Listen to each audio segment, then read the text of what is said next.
Assalamualaikum warahmatullahi wabarakatuh. Salam wisata. Masih bersama kami Kang Ahnaf Channel, sebuah konten yang masih konsisten untuk menguak sisi lain dari desa wisata. Pada kesempatan kali ini kita akan mencoba belajar untuk mengelola desa wisata dengan sistem kolaborasi. Jadi kalau selama ini kita menyampaikan dengan pengalaman pribadi bahwa kita cukup hanya satu kampung atau satu dusun untuk proses pengelolaan desa wisatanya, kali ini kita akan belajar secara pemikiran dari para akademisi. Salah satunya kali ini sebuah pemaparan atau sebuah teori yang akan disampaikan oleh Mbak Viana Luh Jiwa, salah satu dosen dari Poltekpar NHI Bandung. Jadi mari kita lihat secara langsung atau dengarkan secara langsung seperti apa ilmu yang akan disampaikan nanti. Mudah-mudahan akan dapat menunjang proses pengelolaan desa wisata di tempat kita atau sekitarnya. Mudah-mudahan dengan adanya materi-materi yang akan disampaikan ini akan dapat menambah wawasan untuk kita semua, dan tentunya akan membuat desa wisata kita akan lebih maju, akan lebih diperhitungkan dari semua sektor. Baik, langsung saja guys, kita simak ulasan berikut ini. Monggo. Ada kegiatan lain bisa ikutan gitu ya. Tapi gimana kalau misalnya wisatawan yang memang dari Dieng terus tiba-tiba deket sini ada Giyanti loh, ngapain ya gitu ya, yaudah yuk cobain dulu ke sana. Nah gimana kalau wisatawan yang seperti itu gitu ya, sengaja mampir, mana nih atraksinya udah disiapkan atau belum gitu ya, atau tiba-tiba orang kesini ke pasar, mana nih pasarnya gitu ya kan, pasar Ting ini hanya Sabtu Minggu ya gitu ya, hanya buka Sabtu Minggu. Kalau wisatawan yang kesininya hari Senin, apa nih atraksinya? Nanti kita lihat gitu ya. Terus ada lagi gitu ya. Kan ini namanya Desa Kadipaten gitu ya. 4 dusun. Tapi kok kita lihat di sini yang paling menonjol Janti aja. Kalau yang lain pada kemana nih gitu. Nah, ini kita coba tawarkan nih solusinya. Kolaborasi gitu ya, atau dengan kerjasama di antara 4 dusun. Kemarin ya, di dusun Janti itu dia lebih banyak ke arahan budaya. Nah ini yang dari dusun Janti benar nggak nih? Ya. Betul ya, betul. Nanti budayanya seperti apa ada di sini. Tapi kalau ada yang kurang, mangga banget gitu ya. Bukan mangga buah, tapi dipersilahkan gitu ya. Kalau ada yang kurang-kurang gitu ya, kita tambahkan bareng-bareng. Nah ini juga katanya di dusun Manggis banyak banget pohon-pohon produksi. Seperti apa aja sih? Salak ya, ada pohon salak, terus apa lagi? Duren, terus apa lagi? Manggis, terus apa? Duku. Nah ini kan banyak banget nih pohon produksi, tapi pas dilihat belum ada kegiatannya. Harus seperti apa? Nanti kita lihat ya. Terus satu lagi nih, dusun kelurahan. Tadi Pak Taso ya, Pak Taso cerita banyak banget wisata air di sana. Katanya ada yang sudah jalan itu rafting ya, mancing, terus apa lagi? Nyelam ada kan? Ya boleh aja sih gitu ya. Nyirap gagap Bu. Apa nyirap ya? Cari ikan tapi nggak pakai jaring. Cari ikan tapi nggak pakai jaring. Dusun Limbangan, pusat UMKM. Kemarin kita sempat ngelihat ada sentra batik ya Pak Taso ya, di sana ya, sentra batik. Terus apa lagi?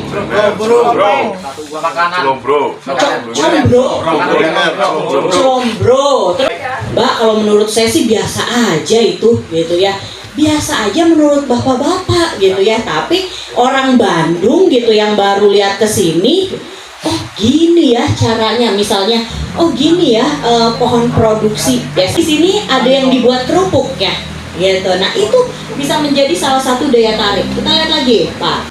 Nah tapi sebelum ke sini saya mau ini dulu lah, kita review dulu sedikit gitu ya. Kan di sini tuh banyak ya, ada yang namanya wisata, ada yang namanya pariwisata, bahkan ada yang kepariwisataan. Nah sekarang saya pengen tahu nih, mau ngetes nih, namanya kan dosen ya gitu ya, senang banget ya kalau ngetes. Nah sekarang saya mau tanya, apa sih bedanya wisata pariwisata sama kepariwisataan. Ini mah anak mah jangan lah, udah jago banget, udah jago. Yang lain. Siapa ya? Kira-kira, ayo, bener nih uang SPJ saya nih. Ada selain Kang Anaf nggak mau Kang Anaf. Nah, kita lihat dulu sedikit. Aduh, ini ada keywordnya nih. Ketika wisata gitu ya, Bapak Ibu suka wisata kemana sih? Singapura. Di mana sih? Pantai, oke. Nah, ketika gitu ya, wisata ini cukup dua aja nih keywordnya, rumah dan jalan, gitu ya. Jadi ketika Sri Kang keluar dari rumah melakukan perjalanan, itulah namanya wisata. Gampang banget ya? Nah, kita lihat lagi yang pariwisata. Kalau pariwisata, contohnya udah sampai tuh ke pantai ya. Ketika misal ke pantai selatan atau ke Pangandaran lah ya, gitu ya. Ke Pangandaran berarti dari sini ke Pangandaran naik apa kira-kira ya? Naik bis bisa. Terus apa lagi? Pakai sepeda motor bisa juga. Nah, terus satu lagi. Nah, ini kan lapar tuh ya, butuh makan minum, butuh nginep gitu ya. Nah, ketika sudah menikmati fasilitasnya gitu ya, sudah menikmati pantainya, sudah nyobain seafoodnya di Pangandaran, itulah yang dinamakan pariwisata. Gampang juga ya, gampang. Nah, satu lagi, kalau ke pariwisataan, nah, Kang Mas gitu ya, Mbak Yu, kan ada juga ya yang namanya dinas pariwisata gitu ya, yang mengelolanya, yang mempromosikannya. Terus ada kalau dari skala lokalnya Pokdarwisnya gitu ya. Artinya ini satu sistem atau ada manajemennya yang ngurusin pariwisata tuh sopo gitu ya. Nah, inilah yang dinamakan kepariwisataan atau rangkaian dari ini ke sini dan ke sini gitu ya. Nah, jadi itu ya gampang banget kok bedanya wisata, pariwisata dan kepariwisataan. Kenapa sih orang tuh butuh wisata? Kira-kira Bapak Ibu, kenapa sih orang-orang tuh butuh wisata? Refreshing, pusing lah Senin sampai Jumat kerja terus. Apalagi di sisi teori sih ini nih katanya nih, ada faktor pendorong sama penarik. Kalau pendorongnya coba tadi Pak Darwis, itu yang tadi gitu ya. Ini berbagi rezeki, ini kondisi ekonomi nih yang tadi kata Bapak. Nah, kita kan udah banyak uang lah, let's share ke yang lain gitu ya. Terus tadi juga ada penat dengan kegiatan sehari-hari, puyeng gitu tiap hari kerja gitu ya. Terus kadang juga suka ngeliat, wih hebat ini Pak Darwis kemarin habis dari Inggris, aduh pengen ke sana. Tapi pas lihat kondisi ekonomi, cukupnya ke Dieng ya wes lah gitu. Gak apa-apa gitu ya. Nah, ini adalah faktor-faktor pendorong, artinya yang dari diri kita gitu ya. Tapi ini juga ada nih faktor penarik. Ini gampang banget. Kalau di pariwisata Bapak Ibu gitu ya, tinggal sebut aja 3A. Ini yang wajib banget dimiliki oleh kita gitu ya. Wajib dimiliki oleh siapa? Oleh pengelola desa wisata gitu ya. Jadi ketika kita mau buka tempat wisata gitu ya, atau ketika kita bilang ini nih desa wisata Giyanti ini tempat wisata nih gitu ya, yang paling dasar harus punya 3A. Ada yang tahu nggak kira-kira 3A apa? Nah, ini ada atraksi, amenitas, dan aksesibilitas gitu ya. Mungkin Bapak Ibu tuh udah pada tahu gitu, cuman ini hanya sekedar teori aja gitu ya, teori sederhana. Atraksi ini yang kayak gimana sih gitu ya, yang paling gampangnya. Nah, dia harus punya keunikan, keindahan, indah banget sih emang ini ya, gitu dilihatnya ya. Terus dan dia harus punya keanekaragaman. Keanekaragaman dari sisi apa aja? Alam, budaya, dan buatannya gitu ya. Jadi itulah atraksinya gitu ya. Atraksi ini harus memiliki keunikan. Kalau kita lihat di gambar ini ya, gitu ya. Ini pas lagi prosesi Lengger ya. Prosesi Lengger mau jamasan. Oke. Nah, pada saat jamasan ini gitu ya, kenapa ini bisa dibilang daya tarik ya atau atraksi ya? Gitu. Kenapa nih kira-kira bapak-bapak? Seksinya mungkin. Waduh. Kita lihat Bapak Raymond itu katanya seksi-seksi. Biba gitu ya. Terus ini tuh adalah pengalaman yang unik gitu ya. Ketika main tortor. kalau di Batak tortor gitu ya. Kalau di Jambi gitu. Ini tuh bisa jadi daya tarik wisata loh. Ini jadi atraksi gitu. Nah, coba lagi Pak Darwis kita lihat. Atraksi ini dibagi 3. Ini pasti Bapak Ibu udah pada hatam banget gitu ya. Tapi ini saya mau ngingetin sedikit aja gitu ya. Jadi tenang gitu. Yang dibilang dengan daya tarik itu bukan yang tadi alamnya harus bagus gitu ya kayak di Bali. Ya oke gitu ya. Ini termasuk alam. Tapi kita kan punya budaya yang luar biasa ya gitu ya. Di dalam rakanan itu ada beberapa listing gitu ya, dari mulai doa bersama, keramasan, mesusi beras dan lain-lain. Itu adalah bagian budaya dan itu juga daya tarik gitu. Nah kalau yang buatan biasanya ini yang dibuat oleh manusia. Cara gampangnya adalah kalau alam itu yang sudah disuguhi oleh yang maha kuasa gitu ya. Kalau budaya ini yang menjadi kebiasaan dari kecil sampai sekarang gitu ya. Kalau yang buatan ini adalah yang memang buatan manusia. Jadi gampang ya membedakannya. Nah, seperti biasa, namanya dosen muda ngetes terus ya. Itu termasuk daya tarik alam, budaya atau buatan. Ayo Pak Darwis, kita mulai. Ini alam ya, terlihat banget ini alamnya gitu ya. Ini adalah daya tarik alam. Kita lanjut lagi Pak Darwis. Bener nih. Ini langsung lah gitu ya dibuat. Memang sudah ada. Ini di Sukabumi. Stunting. Apa ini? Alam, budaya atau buatan? Budaya apa ini? Membatik ya, gitu ya. Berarti ini adalah masuknya alam, budaya, buatan? Budaya, yes, very good. Lanjut lagi Pak Darwis. Ini nih, bule-bule lagi pada bikin rendang. Budaya juga, gitu ya. Lanjut lagi. Ini buatan karena apa? Ininya ya, gitu ya, jembatannya ya. Ini dibuat manusia nih. Pada saat kita ke Borobudur, apa aktivitas kita, gitu ya?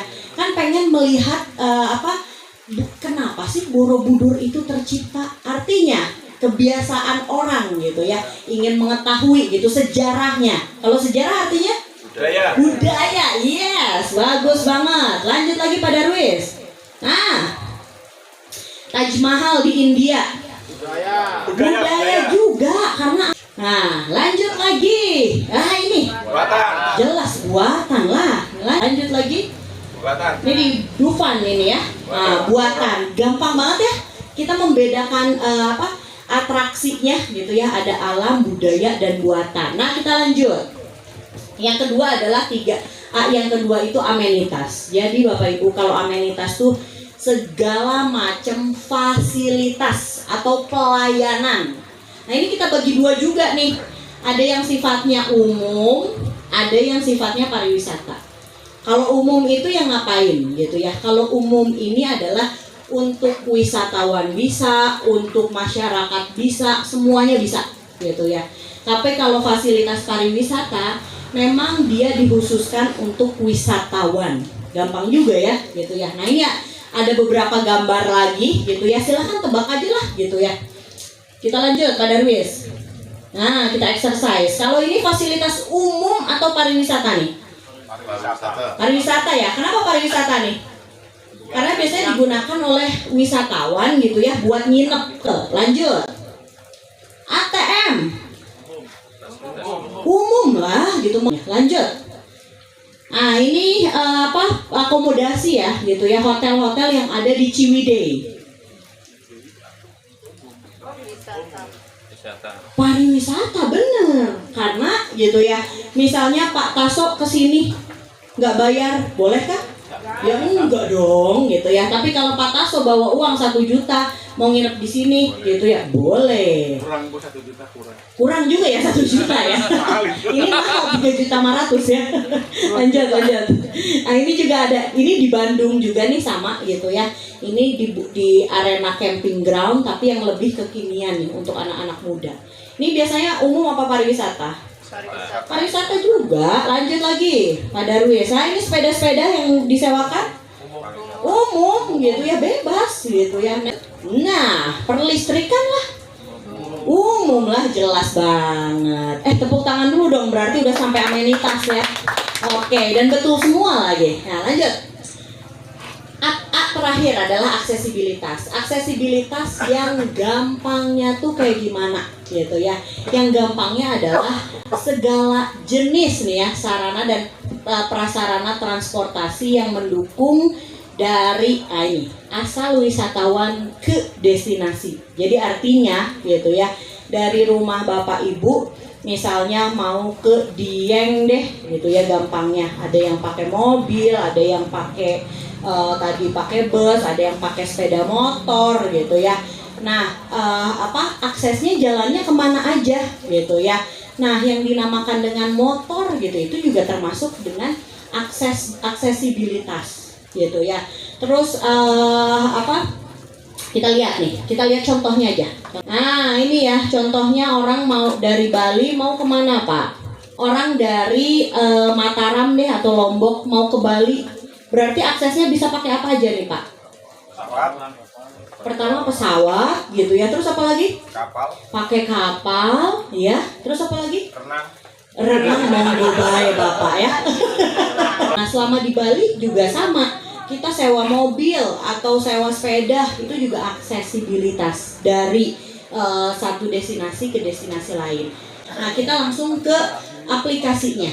Nah ini Bapak Ibu yang sudah kita susun, tapi ini sebetulnya kayaknya masih kurang banyak banget gitu ya. Nah ini kita coba petakan dari Dusun Janti, Manggis, Kelurahan sama Limbangan gitu ya. Kalau kita lihat ini paling banyak nih di Janti nih gitu ya. Ada pusat homestay di sini, sanggar seni semua di sini. Terus Kuda Kepang di sini, Anyam Bambu di sini, Proklim gitu ya, desa sebagai desa Proklim.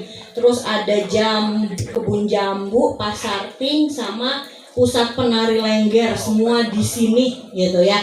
Tapi ini sebenarnya kalau kita kelola lagi, kita lihat lagi ya sama Kang Mas sama Mbak Yu, diisi lagi ini Dusun Manggis kayaknya bukan cuman salak dan duren deh. Tadi kan ada dukuh ya. Nah, terus ini wisata air. Di sini cuman ada rafting, padi dan perikanan. Padahal sebetulnya kalau kita ini lagi gitu ya, kita gali lagi potensinya pasti ada. Tadi ngambil gegap itu bisa banget, karena apa? Saya nggak bisa ngambil ikan langsung gitu aja gitu. Mungkin Pak Kadus sudah sering ngambil ikan, tapi apalagi ikan orang lain ya. Nah, gitu. Itu bisa dijadikan satu kegiatan, bisa dijadikan satu atraksi gitu. Karena apa? Karena orang ya kayak kita gitu ya, saya nggak pernah di sini, tapi di sini udah sering gitu ya. Itu bisa dijadikan satu atraksi. Sama juga dengan sentra batik gitu ya. Dari satu sentra batik ini sebetulnya bisa dijadikan beberapa aktivitas. Contohnya gimana? Sentra batik kan kita cuma membeli batik aja ya. Padahal kalau di Jogja tadi ada di gambarnya ya, nyanting ya. Terus selain nyanting apa lagi?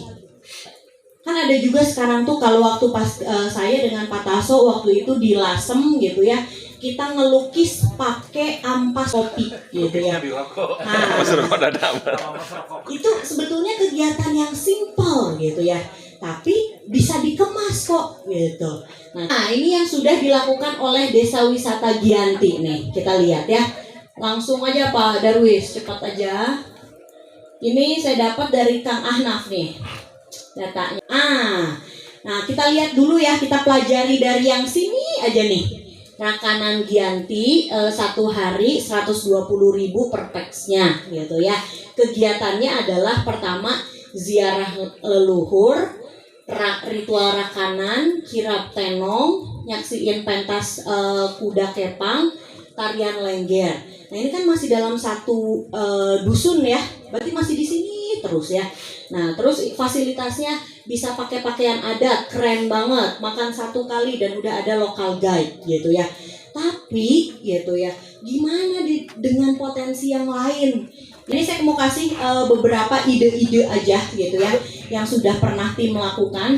Enggak Pak Darwis, kita lihat. Nah ini waktu itu tahun kemarin kita ke desa wisata Neglasari, ada di Garut Selatan gitu ya. Ini juga sama, dia tuh dari 5 dusun, kita coba petakan dulu potensinya gitu ya. Mereka ngerasa bahwa potensinya cuma 1, Curug Jagapati, udah itu aja. Tapi ketika kita listing, ternyata ada 26 daya tarik gitu. Kita lihat nextnya. Nah ini contohnya. Ini adalah yang mereka akui sebagai daya tarik wisatanya. Nah ini ada saya sama Pak Taso, waktu itu kita kesana ya. Namanya ini Curug Jagapati gitu ya. Mereka tuh cuma mengakui ini aja daya tarik wisata kita gitu ya. Tapi gitu ya, kita ternyata menemukan potensi-potensi lain.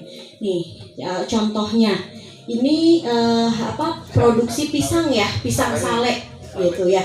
Ini bisa kok dijadikan dengan wisata edukasi. Bapak Ibu tahu sereh wangi, penyulingan sereh gitu ya, yang biasa dijadikan sebagai parfum, terus bisa juga untuk obat gitu ya, atau bisa juga untuk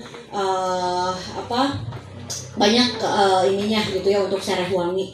Nah ini ada di dusun-dusun lain gitu ya, sampai akhirnya kita ditelepon sama ketua Pokdarwisnya, Bu terima kasih banyak loh Bu, hasil risetnya terpakai sekali. Akhirnya gitu ya, tempat wisata kami 5 dusun bisa pakai Bapak Ibu tahu kolbak ya, mobil kolbak. Jadi keliling satu desa itu sekitar 4 jam pakai kolbak. Jadi pertama naik ke Curug Jagapati, sisanya kelilingin ini pakai kolbak. Nah ini juga kan tadi bagus juga yang Kang Anaf buat gitu ya. Ketika wisatawan kesini sudah menggunakan pakaian adat, itu keren.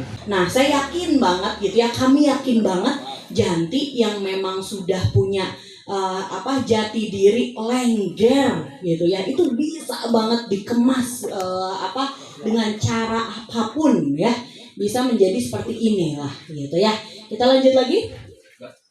Sudah beres, alhamdulillahirobbil alamin gitu ya. Jangan. Komen. M.